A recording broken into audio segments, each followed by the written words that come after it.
and welcome to another episode of the CEO Peak. And today I have a great honor to host here Rajesh Subramaniam. Yep, you got it. Thank you so much for joining us today. Rajesh is the CEO of embedUR, a company that serves telecom companies from around the world, Fortune 500 in the wireless business, and he has been growing his company for the last 10 years, 35% year over year, 200 employees, India, and a few satellite offices in the US. Rajesh, welcome to this show. I'm glad to have you here today.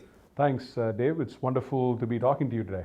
It's been a long road, and every day I walk into work, I still think it's the first day I started the company. And to me, everything still is the same, but I've learned a lot over the past 10 years, 11 years that it's helped me change my ways, helped me change the way we approach our customers, helped me change the way that we address problems, and helped me change the way that we want to grow for the next 10 years.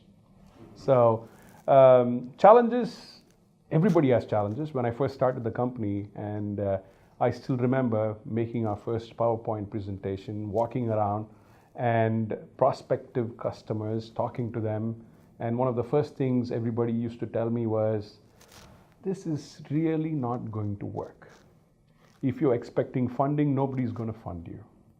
If you think this is going to be easy, it's not going to be easy.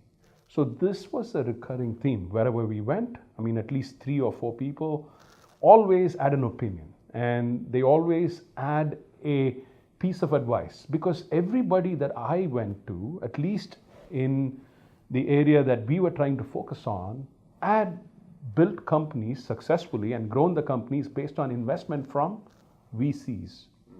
But I wanted to do it a little differently. I thought, why can't I start a company with my own money, my own blood, my own sweat, and why can't I grow it and let my customers be successful? And that profitability funds me, which in turn funds my company, and in turn I return and help grow my customer base. And I had no customers for 9 months. And I knew I was going to sign up somebody, but I told myself, I'm going to give myself 12 months. And if I don't sign up anybody in 12 months, you know what? I'm going to go back and find myself a job. But then I was very, very focused and very committed and very responsive to everything that I had to do. And we signed up our first customer in 2005 May or June. 2005 August, I started taking my first paycheck home, and the rest is history. And here we are 10 years later or 12 years later. My belief is that you can be a $10 million company. I'm perfectly okay with it. Be a $10 million company. But if you can keep your OPEX low and operate at 48% profit margins, I'm better off rather than growing to a $100 million company and operating at 10% profit margins. So it's really a very conscious effort to be able to scale, but scale at the right time for the right reasons, and don't scale for the heck of scaling, thinking, let's build and wait. Now, I firmly believe, let's build when we know there's demand, and let's wait for the demand to come in. In the meantime, let's do a good job of supporting our customers and keeping our customer base happy. I think for me personally and for us as a company, 3 things that's helped us: focus, commitment, and responsiveness. And I keep telling our team, and we discuss this pretty often, follow one course until successful. So we don't want to be everything for everybody. We would rather be the brain surgeons in our industry. Meaning, I don't want to be able to do this and that and lose focus everywhere. Let's just go follow one course. Focus on a niche. Our niche is wireless, access, switching, mobile, IoT platform. And this is what we've done, and this is what we'll continue to do. And let's be good in that one area. So focus is a very important thing for us. Anything and everything has a date. My passport has a date. Everything in life has a date. But when my customer asks me, when do you think this is going to get done? Next week, next month, next year is not an answer that we have trained or we have taught ourselves to give our customers. We give them a date. So we commit. We put a stake on the ground and we tell our customers, we will get it done by July 21st, 2018. And it's the date that we strive towards, and we commit to those dates, and we stay committed to that goal. And responsiveness. to be committed to that date, be responsive to everything that happens. A customer asks a question, be responsive to that. A customer has an issue, respond to that. If you want to sign up a new customer, respond quickly. Find out what their problems are. Be responsive. So this again applies to all aspects of everything we do internally, externally, and within the organization. So focus, commitment, and responsiveness. 2009, Feb 24th, the date I'll never forget in my life. The market was crashing. All of our customers were in trouble.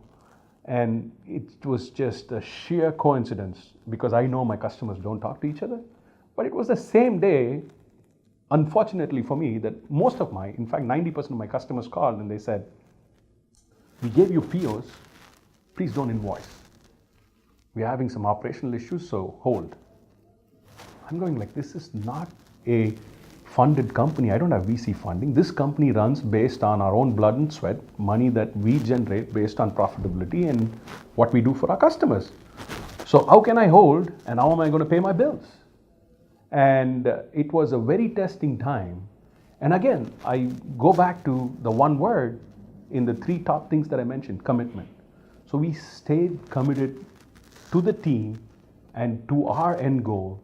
And I walked in, I talked to the team and I said, we all have to take a 25% pay cut because I don't know what's going to happen. And the customers have asked us to hold off on the PO. Let's stay committed to each other as a team. And for this commitment, 25% reduction will help me stretch the company's operational expenses by 3 more months. And because we stayed committed as a team, and because we stayed committed to our customers, by July, August, we slowly started turning things around. By August, we brought back our salaries. And by September, we signed 2 of the biggest projects we have ever signed in the history of the company till that time. And we started growing. I was watching a movie called Django when I was a kid with my uncle at a movie theater. And there was a scene where this guy is driving in the deserts of Arizona. And I was back in India. I was born, I was in high school. And my uncle had taken me for this movie. And I was watching this movie. And I said, God damn it, someday I want to have the liberty and the luxury to be able to do that by myself in the States. And I want to be able to do it whenever I want to do it and wherever I want to do it. And there are many a times where I drive around and I think, oh, wow, here I am doing what I want to do. So it was always the independence that came with being an entrepreneur that excited me. Thank you so much, Rajesh, for sharing your wisdom, your experiences, and the mantra of the 3. I think it's something that everyone can adopt to their personal life as much as their professional life.